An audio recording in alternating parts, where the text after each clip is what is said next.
S மக்களே, இன்றைக்கி episode முடிஞ்சது. கண்டென்ட்டை வாரி வாரி வாரி வாரி வழங்கிட்டாங்க. எப்போவும் போல் கமருதீன் கூட வந்து சேர்ந்தோடனே பார்வதி துளுருட்டு போச்சு. பார்வதி கூட சேர்ந்தோடனே கமலனுக்கு திமிராகி போச்சு. வழக்கம் போல் ஒரு டர்ட்டி கேமை 2 பேரும் விளையாட ஆரம்பிச்சிட்டாங்க. இன்றைக்கி அது மெயின் கண்டென்ட்டாக இருந்தது. பட் அது போகவே நிறைய சப் கண்டென்ட்டு வரிசையாகவே வந்துடுவோம். ஆக்சுவலாக நேற்று நைட்டு ஒரு கேம் நடந்து பாதியில் லைவ் கட்டாச்சுன்னு சொல்லி நிறைய பேர் போட்டு நீங்கள் பார்த்துருப்பீங்க. அந்த கேமில் பார்வதி ஒரு பெரிய ஃபவுல் பண்ணாங்க, வினோத் ஒரு பெரிய ஃபவுல் பண்ணார். அதை காமிக்கவே இல்லை நம்மளுக்கு. அதாவது வினோத் ஒரு காய்கறி எடுக்கிற கேம் இருந்தது இல்லையா, வினோத் ஒரு காயை எடுத்து அது என்னன்னு தேடிட்டு இருக்கும் போதே கையை தூக்குங்கன்னு சொல்லி பார்வதி சொல்லி கொடுத்தாங்க. அதை பிக் பாஸே அட்ரஸ் பண்ணி பார்வதியை வந்து ஜட்ஜிலேருந்து நீக்கிட்டு சாண்ட்ராவை கொண்டு வந்தாங்க. இது நடந்தது. இதை டெலிகாஸ்டே பண்ணாமல் விட்டாங்க. ஸோ ஆப்வியஸாக இது வீக்கெண்ட் அட்ரஸ் ஆகாது. டெலிகாஸ்ட் ஆகிறதே அட்ரஸ் ஆகிறதில்ல, ஆகாது எங்கே ஆக போகுது. ஸோ அட்ரஸ் ஆகாது. ஓகேவா? ஸோ இந்த இடத்துல பார்வதியை காப்பாற்றியாச்சு. அவங்க எப்படி பார்வதியை காப்பாற்றுறாங்கன்னு மட்டும் நான் சொல்லிட்டே வரேன் பாருங்க. பார்வதி சாண்ட்ரா பிரச்சனை காப்பாற்றணும். இதுதான் இப்போ சேனலோட முக்கியமான வாழ்நாள் குறிக்கோளாக போயிடுச்சு. ஸோ எப்படி காப்பாற்றுறாங்கன்னு நம்ம பார்ப்போம். இந்த இடத்துல பார்வதியை காப்பாற்றியாச்சு. டைரெக்டாக பிரஜினும் வினோத்தும் ஒரு டீல் போடுறதுலேருந்து இன்றைக்கி 1 hour ஷோ ஆரம்பிக்குது. செயினை நம்ம 2 பேரும் எக்ஸ்சேஞ்ச் பண்ணிக்கலாம் அப்படின்னு சொல்லி ஒரு டீல் போடுறாங்க. இதை நேற்று காலையில் பேசும்போதே அமித் தெளிவாக சொல்லியிருப்பார். செயினை பாதுகாக்கிறது தான் டாஸ்கே ஒழிய நம்மளே எடுத்து கொடுக்கறது கிடையாது. அது வந்து பேசிக் டாஸ்கே குளறுபடி ஆகிடும். விஜேஎஸ் வச்சு செய்வார். வேண்டான்னு தெளிவாக டிஸ்கஸ் பண்ண ஒரு விஷயத்த மறுபடியும் லூஸ் மாதிரி பேசுகிறாங்க. இதை விக்ரம் அந்த ஐடியா கொடுத்தப்போ அமித் சொல்லியிருப்பாருன்னு நான் நினைக்கிறேன். விக்ரம் தான் அந்த ஐடியாவே கொடுப்பார், எக்ஸ்சேஞ்ச் பண்ணிக்கலான்னு. அமித் இது இன்னைக்கு காலையில் நேற்று காலையில் மட்டும் தெரில, சாரி. ஸோ அதனால் அது எனக்கு கரெக்டாக தெரில. பட் ஏதோ ஒரு இடத்துல அமித் கரெக்டாக சொல்லிட்டாரு. ஆமாம், மேபி இன்னைக்கு காலையாக கூட இருக்கலாம், எனக்கு சரியாக தெரியல. அது தப்புங்க, அது கேமே கிடையாது அப்படின்னு சொல்லி சொன்னோன்னே ஓகேன்னு சொல்லி அதை விட்டுட்டாங்க. ஓகே. ஸோ இதுக்கப்புறமா என்ன ஆகுது, காலையில் வினோத் வந்து பேய் மாதிரி வேஷம் போட்டுட்டு போய் எல்லாரையும் பயமுடுத்துறாரு. சரி, அது கேம் ஸ்ட்ராட்டஜி, இதே நம்ம வச்சுக்கலாம். நான் அதை தப்புனே சொல்லலை. எல்லாரையும் பயமுடுத்தி அங்கங்கன்னு ஓட விட்டு இவர் நகை எடுக்க ட்ரை பண்ணுறது கேம் ஸ்ட்ராட்டஜி அப்படின்னு நான் வச்சுக்கிறேன். இப்போ ஆதிரை வந்து சொல்கிறாங்க, இந்த மாதிரி பக்கத்தில் வந்து உட்காந்து கத்துறாரு, டென்ஷன் ஆகாதா அப்படின்ற மாதிரி ஆதிரை சொல்லும்போது இவர் வந்து நான் பண்ணலை கொள்ளன்னு ஏதோ சொன்னோடனே ஏன்னு ஆதிரை கத்திட்டாங்க. அவங்க கத்துறதுக்கு ஈக்குவலாக இவரும் கத்துனார். இப்போ நம்ம 2 பேரில் யாருக்கு சப்போர்ட் பண்ணுறது? 2 பேர்கிட்டையுமே பொறுமை இல்லை. ஆதிரையும் கத்துறாங்க, வினோத்தும் எழுந்து போய் மிரட்டுற மாதிரி த்ரெட்டன் பண்ணுற மாதிரி கத்துனாரு. 2 பேருமே வார்த்தையை விட்டாங்க. ஆதிரையும் சொன்னாங்க உங்களால் திவாகர் வெளில போயிட்டாரு அப்படின்னு சொல்லிட்டு. வினோத்தும் சொன்னார் உன்னால தான் இங்கே இருக்கிறவங்க எல்லாம் போனாங்க அப்படின்னு சொல்லி. ஈக்குவலாக 2 பேரும் பேசுனாங்க. இதில் நம்ம யார் மேலேயுமே தப்பு இருக்குன்னு சொல்ல முடியாது. இதுக்கு முன்னாடி ஒரு லவ் கட்டன் நடந்தது. காலங்காத்தால் இந்த லவ் கட்டன் மூஞ்சியில் முழிச்சா அதனால் விளங்குமா அப்படிங்கிறதே நம்மளுக்கு பெரிய கேள்விக்குறியாக தான் இருக்குது. நம்ம கமருதீன் சாரும் பார்வதி மேடமும் உட்காந்து ரொமான்ஸு. கருமம் அந்த கருமத்தை பார்க்கவே முடியல. இவங்க என்ன தெரியுமா நினச்சி பண்ணுறாங்க, அமீர் பாவரி மாதிரி இருக்கணும்னு நினச்சி பண்ணுறாங்களாம். பார்வதி அதை சொல்லியிருக்காங்க, நம்ம அந்த மாதிரி ஒன்று ட்ரை பண்ணலாம் அப்படின்னு. அது உண்மையான லவ்வுடா, அவங்க கல்யாணம் பண்ணிக்கிட்டாங்க. நீங்கள் பண்ணிகிட்டு இருக்கிற கருமத்துக்கு பேர் என்னன்னே தெரியல. உட்காந்து கொஞ்சம் குழாவிட்டு இருந்தாங்க. சுபிக்ஷா திருட போகிற மாதிரி போனாங்க. அப்போ சபரி எழுதுனே சுபிக்ஷா வந்துட்டாங்க. இந்த வினோத் கண்டென்ட் முடிஞ்சதுக்கப்புறமா இங்கே நோட் பண்ணுங்கள், சேரில் சுபிக்ஷா நடந்து போய் பொறுமையாக உட்காந்தாங்க. யார் சைடில் இருக்கிற சேரில்? ஆப்போசிட் சைடில் சாண்ட்ராவோட சேரில். அதுக்கு முன்னாடி இந்த கண்டென்ட் உங்களுக்கு 1 hourல காமிக்கலை, ஆனால் பேசும்போதே தெரியுது. அதுக்கு முன்னாடியே வினோத் போய் சுபிக்ஷா இருந்த டீமில் இருக்கிற சேரில் உட்காந்துருந்துருக்காங்க. அப்போயே வந்து தலை வந்து உட்காராதீங்கன்னு சொல்லிட்டு போயிருக்காங்க. அந்த மாதிரி மாற்றி மாற்றி உட்காராதீங்க அப்படின்னு. அதுக்கப்புறம் சுபிக்ஷா ஓடி போய் குடுக்குடுன்னு ஓடி போயெல்லாம் உட்காரல. சுபிக்ஷா போக போக தான் சாண்ட்ரா எழுந்து நடந்தே வராங்க. சுபிக்ஷா உட்கார்ந்த உடனேயே சாண்ட்ரா காலங்காத்தால் பல்லு விளக்கலாம், குளிக்கலாம், என்ன வேணாலும் பண்ணலாம். ஆனால் நாங்கள் நேரம் பைக்கை போட்டு சண்டைக்கு தான் வருவோம் அப்படின்ட்டு வந்துட்டாங்க. ஓகேவா? சாண்ட்ரா வந்து எழுதுறீன்றாங்க. சுபிக்ஷா நீங்கள் வேறு சேர் எடுத்து போட்டு உட்காருங்களேன், என்னையே எந்திரிக்க சொல்கிறீங்க. சுபிக்ஷா பண்ணது கேம் பிளே. டென்ஷன் பண்ணால் அங்கே நகையை திருடலாம், அவ்வளோதான். அதான் கேம் பிளே. இவங்க ஒழுங்காக வேறு சேர் எடுத்து போட்டு உட்காந்துருந்தா முடிஞ்சு போயிருக்கும். மேடம் என்ன பண்ணாங்க, முதல்ல சேரில் சாயில் பக்கத்தில் சாஞ்சு தான் உட்காந்தாங்க. இது அங்கேருந்து பிரஜன் வந்து குரல் கொடுக்குறாரு, நீ என்ன வேணாலும் பண்ணு சுபிக்ஷான்னு குரல் கொடுத்த உடனே சேரோட சைடு கையில் ஏறி சுபிக்ஷா மேலே சாஞ்சு உட்காந்துட்டாங்க. இது வந்து டெக்னிக்கலி புருஷன் தனக்கு சப்போர்ட் பண்ணாமல் வேறு ஒரு பொண்ணுக்கு சப்போர்ட் பண்ணுறாங்கன்னு சொல்லி கேமாகவே இருந்தாலும் சாண்ட்ராவால் அக்செப்ட் பண்ணிக்க முடியல. இதுதான் இந்த கப்பிள் கேமில் பிரச்சனை. அவங்க 2 பேரும் எமோஷனலாக கனெக்டடாக இருக்கிறதுனால உள்ளுக்குள்ளே இருக்கிற எல்லாரும் அஃபெக்ட் ஆகிறாங்க. இதை தானே விக்ரம் திரும்ப திரும்ப சொன்னார், என்ன தப்பு இருக்கு, அவங்க அதை தானே பண்ணுறாங்க. பிரஜன் சப்போர்ட் சுபிக்ஷாவுக்கு பண்ண இந்த சாண்ட்ராவோட கோவம் ஏறிட்டே போகுது. நல்லா பார்த்தேன் நான். உங்களுக்கு வேணா 1 hour எபிசோட்லேயே இருக்குது, திருப்பி போய் ரீவைண்ட் பண்ணி கூட பாருங்கள். 2 தடவை கைமுட்டியை வச்சு சுபிக்ஷாவை சாண்ட்ரா இடிச்சிருக்காங்க. ஃபோர்ஸாக இடிச்சிருக்காங்க. சாண்ட்ராவோட சுபிக்ஷாவோட நெஞ்சில் குத்தி இருக்குது. இது ஃபிசிக்கல் வைலன்ஸ். ஆக்சுவலாக ரெட் கார்டு கொடுத்து அனுப்பணும். ஏன் சுபிக்ஷானா அவங்களுக்கு அவ்வளோ இலக்காரம்? ஏன்னா இவங்க பெரிய ஆக்ட்ரஸாக. அந்த பொண்ணு யாரோ தானே அடிச்சிருக்காங்க, 2 தடவை லிட்ரலி அடிச்சிருக்காங்க. இது லாங் ஷாட்டில் ஒரு தடவை, க்ளோஸ் ஷாட்டில் ஒரு தடவை காமிச்சாங்க, 1 hour எபிசோட்லேயும் காமிச்சாங்க, 24 hours இருந்தது. சும்மா கண்மூடித்தனமாக சுபிக்ஷா தப்பு சாண்ட்ரா கரெக்டுன்னு முட்டு கொடுக்காமல் போய் பாருங்கள். ஃபிசிக்கல் வயலன்ஸ் சாண்ட்ரா பண்ணாங்க, அதான் உண்மை. அதுக்கப்புறமும் சுபிக்ஷா எழுந்து முன்னாடி வர்ற வந்து அவங்க மடியில் கை வச்சு கையை ஃபோர்ஸ்ஃபுல்லாக தள்ளி விட்டாங்க. 2 தடவை ஃபோர்ஸ்ஃபுல்லாக தள்ளி விட்டப்போ தான் சுபிக்ஷா ஏன் அடிக்கிறீங்கன்னு கேட்டே எழுந்தாங்க. ஸோ சாண்ட்ரா புருஷன் தனக்கு சப்போர்ட் பண்ணலை அப்படிங்கிற கோவத்தில் 2-3 தடவை அங்கே இருக்கிற சின்ன பொண்ணு, கேம் விளையாட வந்த பொண்ணு அடிச்சிட்டாங்க, அதான் உண்மை. அது இந்த பிஆர் டீம் இருக்குது பாருப்பா, கண்மூடித்தனமான பிஆர் டீம். என்ன பண்ணாலும் முட்டு கொடுக்க வேண்டியது. சரி விடுங்க, பார்வதிக்கே முட்டு கொடுக்குறீங்க, சாண்ட்ரா கேட்கவா வேணும், அப்படி தான் பண்ணுவாங்க. ஓகே, ஸோ நம்மளுக்கு தோன்றது உண்மையை சொல்லுவோம். பிஆர் டீம் கொடுக்குறது கொடுத்துட்டு போட்டோம் முட்டு. அதுக்கப்புறம் சுபிக்ஷா எழுந்து போய் உட்காந்து அழுதாங்க, இப்படிலாம் கேம் விளையாடுவாங்களா அப்படின்னு. மேபி அதுக்கப்புறம் அவங்க விக்ரம்கிட்ட சொல்லி புலம்பி எழுதிருக்கணும், அதெல்லாம் நம்மளுக்கு காட்டலை. ஸோ இதுக்கப்புறமா விடியுது. மார்னிங் எல்லோரும் வந்து உட்காடுறாங்க. ரம்யா உடம்பு சரியில்லைன்னு சொல்லி போய் உள்ளே படுத்துட்டாங்க. ரம்யா அசிஸ்டண்ட்டாக விக்ரமாக போட்டிருக்காங்க. அவர் தான் கேட்கணும் யார் வேலை செய்கிறாங்க செய்யலைன்னு. அவர் எல்லாரையும் கேட்டுட்டு இருந்தார். அவர் சாண்ட்ராவை கேட்டது பிரச்சனையானதுனால அவருக்கு அதை மட்டும் டெலிகாஸ்ட் பண்ணாங்க. பட் அவர் எல்லாரையும் தான் கேட்டார், போய் பண்ணுங்கன்னு எல்லாரையும் தான் சொன்னார். எஃப்ஜேட்டு சொல்லி எஃப்ஜே செய்ய மாட்டேன்னு சொல்லி அங்கே ஒரு வாக்குவாதம் கூட வந்துச்சு. எஃப்ஜே உன்னை கையை பிடிச்சி எடுத்துகிட்டு போக முடியாதா, செஞ்சால் செய்யாட்டி போகலாம் சொன்னார். அவர் சாண்ட்ராவை மட்டும் சொல்ல. அங்கே இருக்கிற வாஷிங் டீமில் உட்காந்துருந்தது கண்ணுக்கு நேரம் சாண்ட்ராவாக இருந்தாங்க. நகையை பார்த்துக்க இவர் மட்டும் தான் இருந்தார். அதனால் அவர் என்ன சொல்கிறாரு, நீங்கள் பண்ண வேண்டிய வேலையை அங்கே கிச்சன் டீமில் இருக்கிறவங்களே பண்ணிகிட்டு இருக்காங்க, நல்லா இல்லை, எழுந்து போய் பண்ணுங்கள், இல்லை யாரையாவது கூப்பிட்டு அரேஞ்ச் பண்ணி விடுங்க அப்படின்னா இன்னும் செய்ய மாட்டேன் அப்படின்னு அது கேரக்டர்லேருந்து ஒரு மாதிரி தனவட்டாக பேசிச்சு. இவர் வந்து செய்யுங்க, நான் இது தலை இல்லைங்க, நான் சொல்ல தான் செய்ய முடியும், போய் செய்யுங்க அப்படிங்கிற மாதிரி இவர் சொல்கிறாரு. உடனே யூர் ஷவுட்டிங் அட் மீ அப்படிங்கிறது திட்டுறாராம். அவர் கத்தவே இல்லைங்க, அங்கே ஃபேக்ட் அதுதான். அந்த இடத்துல விக்ரம் கத்தலை, சாதாரணமாக கேரக்டர்லேருந்து அந்த எம்ஆர் வயசை சொல்லிட்டு இருந்தார். இந்த பொம்பளை அப்படியே எடுத்துகிட்டு போயிட்டு நீ புள்ளை பண்ணுறது மார்க் பண்ணுறதுல திருப்பி ஆரம்பிச்சிட்டாரு அப்படின்னு சாண்ட்ரா வாயை விட்டதுக்கு அப்புறம் தான், நீங்கள் என்ன பண்ணுவீங்க, ஃபிசிக்கல் வைலன்ஸ் பண்ணுவீங்க அப்படின்னு அவர் சொன்னார். அவங்க சொன்னது பொய், அவர் புள்ளி மார்க்கிங்லாம் பண்ணலை. ஆனால் அவர் சொன்னது உண்மை, இவங்க ஃபிசிக்கல் வைலன்ஸ் பண்ணாங்க. விக்ரமுக்கு சப்போர்ட்டுன்னு சொல்லாதீங்க, நான் நேற்று விக்ரம் தப்பு பண்ணப்போ சொல்ல தான் செஞ்சேன். ஆனால் இன்றைக்கி இந்த இடத்துல விக்ரம் மேலே தப்பு இல்லை, சாண்ட்ரா தேவையில்லாமல் பண்ணிட்டு உட்காந்துருந்துச்சு. ஃபிசிக்கல் வைலன்ஸ் ஐயோ நான் எங்கே பண்ணேன் அப்போ சுபிக்ஷா வந்துட்டாங்க, நீங்கள் பண்ணீங்களா அப்படின்னு சொல்லி அவங்களுக்கு கனி என்னன்னு கேட்கும்போது கனிட்டே சொல்கிறாங்க, 2-3 அடிச்சாங்கன்னு சொல்லும்போது இது சூப்பர் அப்படின்னு கண்ட்ராவியாக சிரிச்சோடனே நல்லா சிரிங்க அப்படின்ட்டு அது போயிடுச்சு. ஆக்சுவலாக இது ஏன் யாருமே பெருசாக தட்டி கேட்கலன்னா விஜய் சேதுபதி தான் காரணம். எல்லாருக்கும் தெரியும் விஜய் சேதுபதி வந்து சாண்ட்ரா பாவம், சாண்ட்ரா பயந்துட்டாங்க, அவங்கள வச்சு நீங்கள் எல்லோரும் கேம் விளையாடுறீங்க அப்படின்னு ஒரு முட்டு கொடுப்பாருன்னு அங்கே இருக்கிற கனி, விக்ரம், சுபிக்ஷா எல்லாருக்கும் தெரியும். அவர் ஒரு ஹோஸ்ட் மேலே இவ்வளோ ஒரு கேவலமான அபிப்பிராயம் இது வரைக்கும் இவ்வளோ மோசமாக வந்திருக்கான்னு எனக்கு தெரியல. வர வச்சிட்டார் விஜேஎஸ், கண்டஸ்டன்ஸ் வர வச்சிட்டார். பொதுவாக வெளியில் இருக்கிறவங்களுக்கு வரும் போகும், அது அவங்க நம்ம பார்வை அவர் பார்வை மாறும்போது நடக்கும். ஆனால் உள்ளே இருக்கிற கண்டஸ்டன்ஸ்க்கே தெரியுது இவங்க சிரிச்சை சமாளிப்பாங்க, அவர் வந்து முட்டு கொடுத்துட்டு போவார் அப்படின்னு. அதனால தான் யாருமே அதை பெருசு பண்ணாமல் ஒதுக்கிட்டாங்க, அதுதான் உண்மை. ஏன்னா சாண்ட்ராவை கேள்வி கேட்டு பிரயோஜனம் இல்லை, பார்வதி கேள்வி கேட்டு பிரயோஜனம் இல்லை. அவர் வந்து முட்டு கொடுப்பார் வீக்கெண்டில் வந்து, நீங்கள் பண்ணதான் தப்பு அப்படின்னு சொல்லி முட்டு கொடுத்துட்டு போயிடுவார்.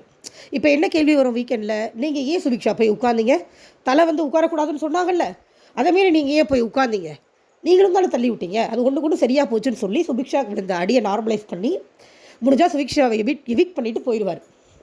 இதுதான் நடக்கும். நம்ம தான் இங்கே கொய்யாமையான்னு கத்திக்கிட்டு இருப்போம். சரி நம்மளாவது சொல்லுவோம், வேறு யார் தான் சொல்கிறது அப்படிங்கிற மாதிரி தான் இருக்குது. சுபிக்ஷாவுக்கு சாண்ட்ரா பண்ணது ஃபிசிக்கல் வயலன்ஸ் நான் அழுத்தமாக சொல்கிறேன். ஓகே, ஸோ இந்த பாத்திரம் தேய்க்கிற பிரச்சனை முடிஞ்சது. யாரோ அதுக்கப்புறம் வந்து டேக் ஓவர் பண்ணி தேய்ச்சிட்டாங்க, சம்திங் அந்த மாதிரி அப்படி நின்று போயிடுச்சு. அதுக்கப்புறமா இவர் பிக் பாஸ் கூப்பிட்டு வச்சு எல்லாரையும் ரைடு விட்டார், அதான் நடந்ததுன்னு நினைக்கிறேன். எல்லாரையும் கூப்பிட்டு வச்சு கேரக்டரில் இருக்க மாட்டிங்களா அவர், அவங்க எல்லாரையும் ஐ டிஸ்வோன் ஆல் ஆஃப் யூ அப்படின்னு சொல்லிட்டாரு. அப்படின்னா உங்கள் எல்லாருக்கும் எனக்கும் இருக்கிற உறவை நான் இந்த நிமிஷம் துண்டிச்சுக்கிறேன், முடிஞ்சால் திருப்பி அந்த உறவை வளர்த்துக்கோங்க அப்படின்னு அர்த்தம். கேவலத்தோட உச்சம். எவ்வளோ தப்பு பண்ணினாலும் பிக் பாஸ் முட்டு கொடுப்பார் பொதுவாக. ஆனால் இந்த மாதிரி ஒரு அசிங்கத்தை இது வரைக்கும் எந்த சீசன்லேயும் நடந்ததில்லை. ஏன்னா இவ்வளோ கேவலமாக வேறு யாரும் விளையாண்டதும் இல்லை. நிறைய பேர் கேரக்டரில் இருக்க ட்ரை பண்ணாங்க, அது உண்மை. ஆனால் இவங்க தேவையில்லாமல் ஒரு பிரச்சனையை பண்ண போய் கேம் விட்டு வெளியில் போயிடுறாங்க. உங்களுக்கு கொடுத்துருக்குற கேம் என்ன, ஆளுக்கு ஒரு கேரக்டர், அந்த கேரக்டர் ப்ளே பண்ணிவிட்டு உங்களுக்கு கொடுத்துருக்குற நகையை பாதுகாக்கணும், இது கேம். இதை தவிர மற்ற எல்லாத்தையும் பண்ணாங்க இந்த டீமில் இருக்கிறவங்க. அவர் கடுப்பாய் திட்டிட்டு போயிட்டார். இதில் வேறு பார்வதியோட சேஞ்ச் அவருக்கு பிடிச்சிருக்கான். அதெல்லாம் பிக் பாஸ் சொன்னதே எனக்கு பிடிக்கல. என்ன சேஞ்ச் ஆனாங்க, திருப்பி நல்லா காட்டினாங்க நைட்டு. எல்லோரும் திட்டிட்டு அவர் போயிட்டார். எல்லா ஆளுக்கு ஒரு பக்கம் அதில் வருத்தப்பட்டது கூட விக்ரம், சுபிக்ஷா, ரம்யா, கனி இந்த மாதிரி ஒரு 2-3 பேர் தான் வருத்தப்பட்டாங்க. இவங்க சாண்ட்ரா, பார்வதினா அப்போயே உடனே சிரிச்சுட்டு போயிட்டாங்க. அந்த ஆள் நம்ம உளறிட்டு போகிறோம் அப்படிங்கிற மாதிரி தான் இருந்தது அவங்க ரியாக்ஷன். அவர் அழுகாத குறைங்க. ஆனால் இவங்க நீங்கள் டீம் செலக்ட் பண்ணும்போது தெரியலையா பிக் பாஸ்ன்னு நம்மளுக்கு கேட்க தோணுது. ஃபுல்லாக நீங்கள் தூக்கிட்டு வந்து கடுசடையாக உள்ளே போட்டுட்டு நல்ல கேம் கேட்டிங்கன்னா எப்படி சார் கிடைக்கும் அப்படிங்கிற மாதிரி இருக்குது. எல்லா சீசன்லேயுமே எல்லா வெரைட்டியான ஆளுங்களும் இருப்பாங்க. என்ன ஆகணும், தப்பாக விளையாடுறவங்க வெளியில் போயிட்டே இருக்கணும், நல்லா விளையாடுறவங்க ரீட்டைன் ஆகிட்டே இருக்கணும். ஆனால் இங்கே என்ன நடக்குது, நல்லா விளையாடுறவங்க வெளில போயிட்டே இருக்காங்க, தப்பாக விளையாடுறவங்க ரீட்டைன் ஆகிட்டே இருக்காங்க. அப்புறம் இவர் திட்டினா என்ன, கொஞ்சனா என்ன, தலையில் நின்று தண்ணி குடித்தா என்ன, இதுதான் திருப்பி நடக்கும், வேறு எதுவுமே நடக்காது. ஓகேவா?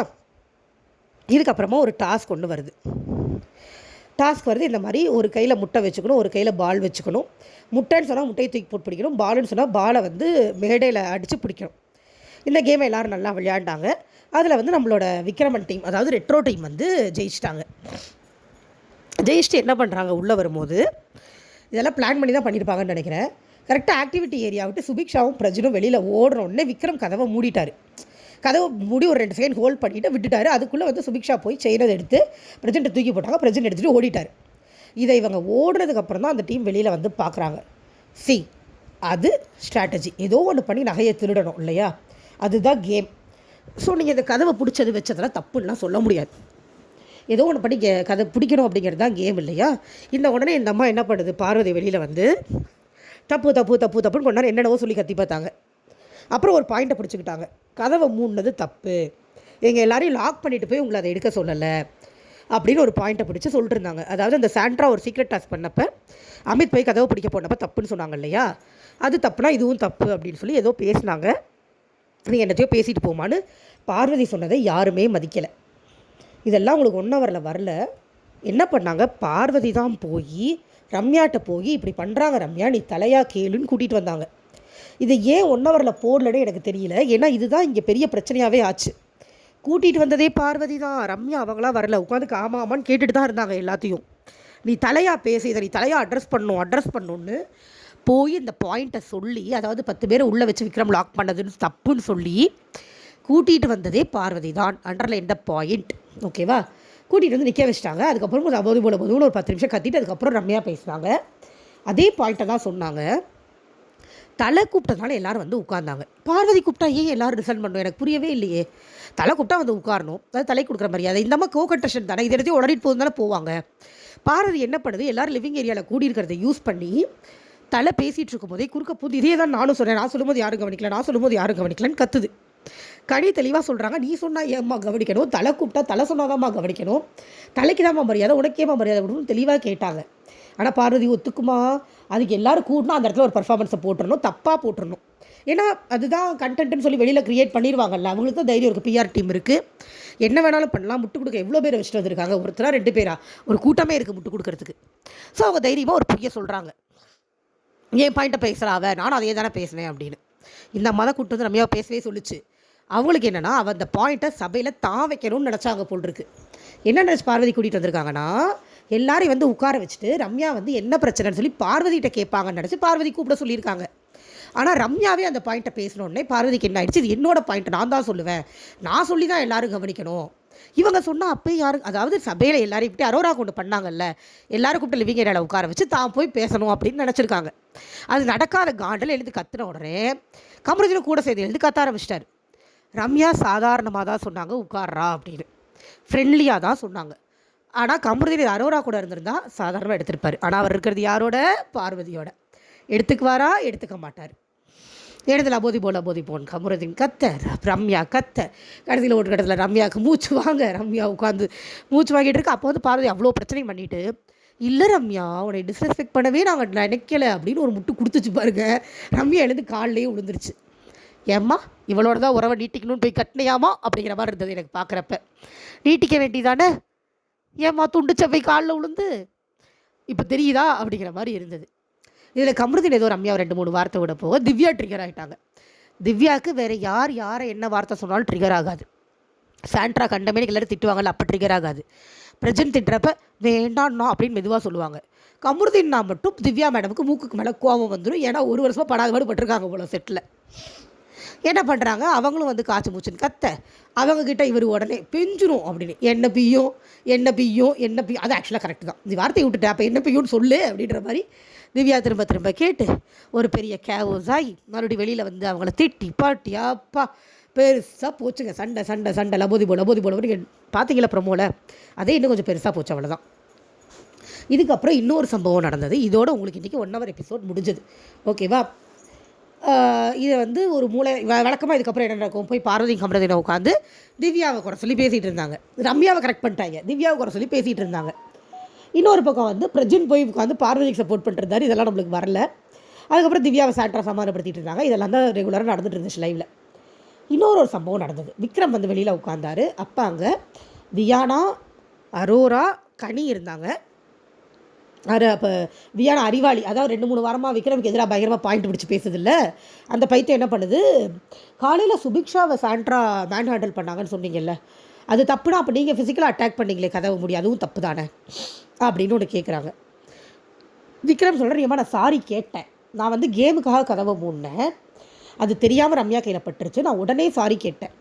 ஆனால் சாண்ட்ரா காலையில் ஃபிசிக்கலாக அவங்கள ஹர்ட் பண்ணிவிட்டு சாரி கேட்கலாமா, ரெண்டும் எப்படிமா ஒன்றாகும் அப்படின்னு நீங்கள் பார்த்தீங்களா காலையில் சாண்ட்ரா ஹர்ட் பண்ணதை அப்படின்னு கேட்டுச்சு வியானா. ஏமா சுபிக்ஷா சொல்லி அழுகிறாளமானா, ஓ அப்போ அழுகாது உண்மையாயிருமா? ஆக்சுவலாக வியானா உட்காந்து பார்த்துட்டு இருந்துச்சு காலையில் நடந்ததை. நான் எப்படி பார்த்தா அதுதான் முதல்ல சுபிக்ஷாக்கு சப்போர்ட் பண்ணியிருக்கணும். அந்த வெஞ்சன்ஸ் பிடிச்சது ஃப்ரெண்டுன்னு கூட பார்க்காம சுபிக்ஷாவை எதிர்த்துட்டு சாண்ட்ராக்கு சப்போர்ட் பண்ணிவிட்டு இப்போ வந்து விக்ரம் கிட்ட வந்து விக்ரம் விளையாண்ட கேம் பிளேவும் சாண்ட்ரா பண்ண டர்ட்டி கேமும் ஒன்றுன்னு பேசுது.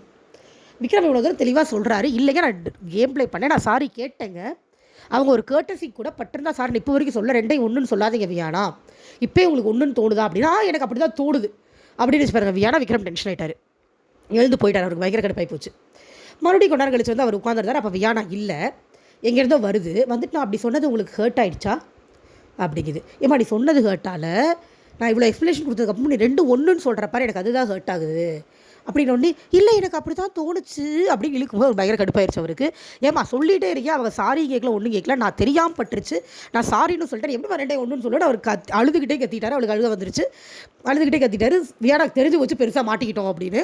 உடனே அந்த மேடம் அழுதுகிட்டே, நான் இனிமேல் உங்ககிட்ட பேசவே மாற்றேன் அப்படின்னு அழுதுகிட்டே சொல்லிட்டு உள்ளுக்குள்ளே ஓடிடுச்சு. இது லைவில் நடந்தது. இதை ஏன் காமிக்கலான்னு எனக்கு தெரியலை.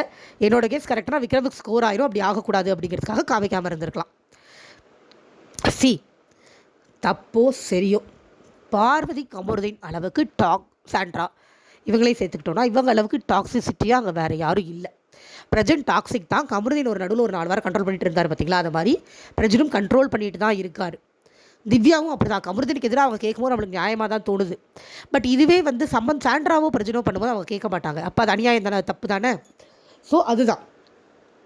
அதனால் இங்கே டாக்ஸிக் பீப்புள் அப்படின்னு நம்ம நினைக்கிறவங்க தட் புள்ளி கேங் டாப்பில் தான் இருக்காங்க.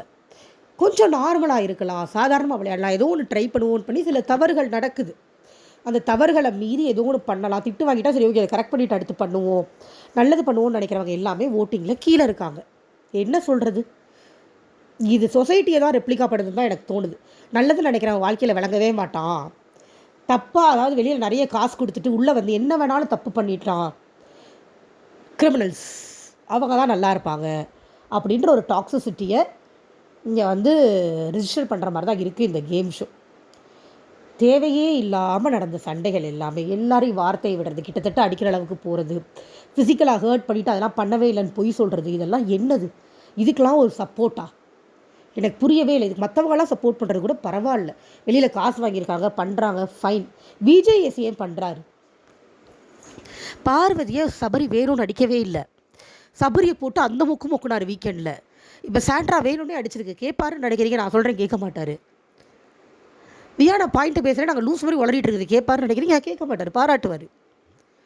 கஷ்டப்பட்டு பிக் பாஸ் பேசுறது கவலைப்பட்டு ஏதாவது ஒன்று பண்ணுவோன்னு இறங்கினவங்களை பாராட்டுவாங்கன்னு நினைக்கிறேன், பாராட்ட மாட்டார், எதுவுமே பண்ண மாட்டார். அவர் வாரமே வந்து என்ன சொல்கிறாரு, எதுக்கு இவங்களெல்லாம் பாராட்டிக்கிட்டு, எதுக்கும் பாராட்டுற மாதிரி பாராட்டு அப்புறம் திட்டுவோம். எனக்கு இது யாருமே இதை அட்ரஸ் பண்ணல, நான் பார்த்துட்டு இருக்கேன் எல்லா சேனலையும் யாருமே அட்ரஸ் பண்ணல, எனக்கு புரியவே இல்லை. பாராட்டுறது தனியாக பண்ணுங்கள், திட்டுறது தனியாக பண்ணுங்கள், அது என்ன பாராட்டுற மாதிரி பாராட்டிட்டு திட்டலாம், அந்த பாயிண்ட்டே எனக்கு பிடிக்கல. ஒஸ்ட்டிங்க அவ்வளோதான் சொல்ல தோணுது. கமல் வந்து ஒரே ஒரு சீசனில் பண்ணார், மாயா சீசனில் அந்த மாதிரி பண்ணார், அதுக்கே வந்து அவரை போட்டு அந்த வாங்கியாச்சு ஒரு சீசனில் அவர் தப்பு பண்ணதுக்கு. விஜய் இந்த சீசன் ஃபுல்லாக தப்பு பண்ணிகிட்டு இருக்காரு. அப்படி பார்த்தா கூட அவர் ஒரு தடவை தான் தப்பு பண்ணார். மாயா கையில் தூக்கி கப்பை கொடுக்கல, கப்பை தூக்கி அர்ச்சனா கையில் தான் கொடுத்தாரு. ஆனால் இந்த சீசன் போகிற போக்க பார்த்தா ஓரளவு ஓகே விளையாடுறவங்களாம் வெளியில் போயிட்டு இருக்காங்க. இப்போ சுபிக்ஷா போயிடுவாங்க, கடி போயிடுவாங்க, எஃப்ஜே போயிடுவார். யார் மிச்சம் இருப்பா? கடைசி 5 பேர் நான் சொல்லவா ஃபைனலிஸ்ட்டு? சாண்ட்ரா, பிரஜன், திவ்யா, பார்வதி, கமருதீன். கப்பை தூக்கி கொடுங்க. ஏன்னா அவங்களுக்கு தான் டாப்பில் இருக்குது ஓட்டிங். வினோத்தை விட்டுட்டேன். வினோத்தும் பயங்கர டாக்ஸிக் தான், ஒன்றும் நல்லவரெல்லாம் கிடையாது. ஸோ இந்த 6 பேர் டாப்பில் வருவாங்க. வினோத் வின்னரு, பார்வதி ரன்னரு, அடுத்த பிளேஸ் திவ்யா, அடுத்த பிளேஸ் கமருதீன், அதுக்கு அடுத்த பிளேஸ் சாண்ட்ரான் பெர்ஜனில் யாரோ ஒருத்தர். முடிஞ்சு போச்சு 6 பேர். பயங்கரம் இல்லை? ஐயா 6th சீசனில் கூட இவ்வளோ மோசமாக இருந்த மாதிரி எனக்கு தெரியலங்க. வின்னர் மட்டும்தான் மோசம். அது அட்லீஸ்ட் 3rd பிளேஸ்லையாவது ஓரளவுக்கு ஓகேன்னு நான் சொல்லுவேன். இதை ஃபஸ்ட்டில் டாப்பில் வர 6 பேருமே அப்படி தான் இருப்பாங்க போல் இருக்குது. ஐயா ரெட் கார்டு கொடுத்து அனுப்புனா மட்டும்தான் இது மாறும். இல்லைனா இவங்க தான் வின்னர்ஸ். ஜென்ரல் ஆடியன்ஸ்க்கு இதை தான் இவங்க கடத்த ட்ரை பண்ணுறாங்க. பிஆர் டீம் வந்து இப்போ என்னையை திட்டுவாங்க கமெண்ட்டில் 4 பேர், அதை தான் நம்ம வாங்கிக்கணும். வேறு வழி இல்லை. நியாயமாக பேசுகிற எல்லா சேனல்லையுமே கீழே திட்டிட்டு தான் இருக்காங்க, எல்லோரும் வாங்கிட்டு தான் இருக்காங்க. பிஆர் டீமில் திட்டு வாங்கினா தான் ரிவ்யூவே போட முடியும். அதில் ஒன்றும் பெருசாக மாற்றுக்கிறது கிடையாது. ஓகே, நாளைக்கு சந்திக்கலாம். எல்லாத்தையும் மறைச்சி மொக்கையாக பண்ணிட்டாங்க, பார்க்கலாம். ஒரு முக்கியமான விஷயத்த சொல்ல மறந்துட்டேன். பிரஜின் எடுத்த செயினை தூக்கி பரன் மேலே போட்டார். அது திருப்பி வர்றதுக்கு வாய்ப்பு இல்லை. எனக்கு அதுவும் தப்பாக தெரியல. ஏன்னா வந்து அது கேம் ஸ்ட்ராட்டஜி தாங்க. கையில் கிடைக்கக்கூடாதுங்கிறத கான்செப்ட்டுக்கு போது தூக்கி மேலே தான் போட முடியும். வீட்டுக்குள்ள வச்சு கண்டுபிடிச்சிட மாட்டாங்களா? ஓகே, அது நல்லா தான் இருந்தது. அதுக்கப்புறம் இவர் சுபிக்ஷா கண்ணுக்கு நிறைய போய் சபரி எடுத்தார். பிரஜின் பண்ணார் தெரிஞ்ச உடனே போய் சபரி எடுத்தார். அது தப்பு. ஏன்னா இவங்க எடுக்கும்போது அவங்க யாரும் பக்கத்தில் நின்று பார்க்கல, தள்ளி தான் இருந்தாங்க. பட் சபரி எடுத்தது தப்பு. இது எதுவுமே அட்ரஸ் செய்யப்படலை. இன்றைக்கி பார்க்கலாம். வீக்கெண்டில் தான் அட்ரஸ் பண்ணி எல்லாத்தையும் குழுப்பி வச்சுப்பாங்களே. எவ்வளோ தவறு நடந்தாலும் உயிரே போனாலும் நாங்கள் வீக்கெண்டில் தான் அட்ரஸ் பண்ணுவோம் அப்படின்னு ஒரு குறிக்கோளோடு வாழ்ந்துக்கிட்டு இருக்கிற பிக் பாஸ் டீம்ன்றதுனால நம்ம வீக்கெண்டில் பார்ப்போம் என்ன நடக்குதுன்னு. Thank you so much. சப்போர்ட் பண்ணுங்கள். நன்றி. பை.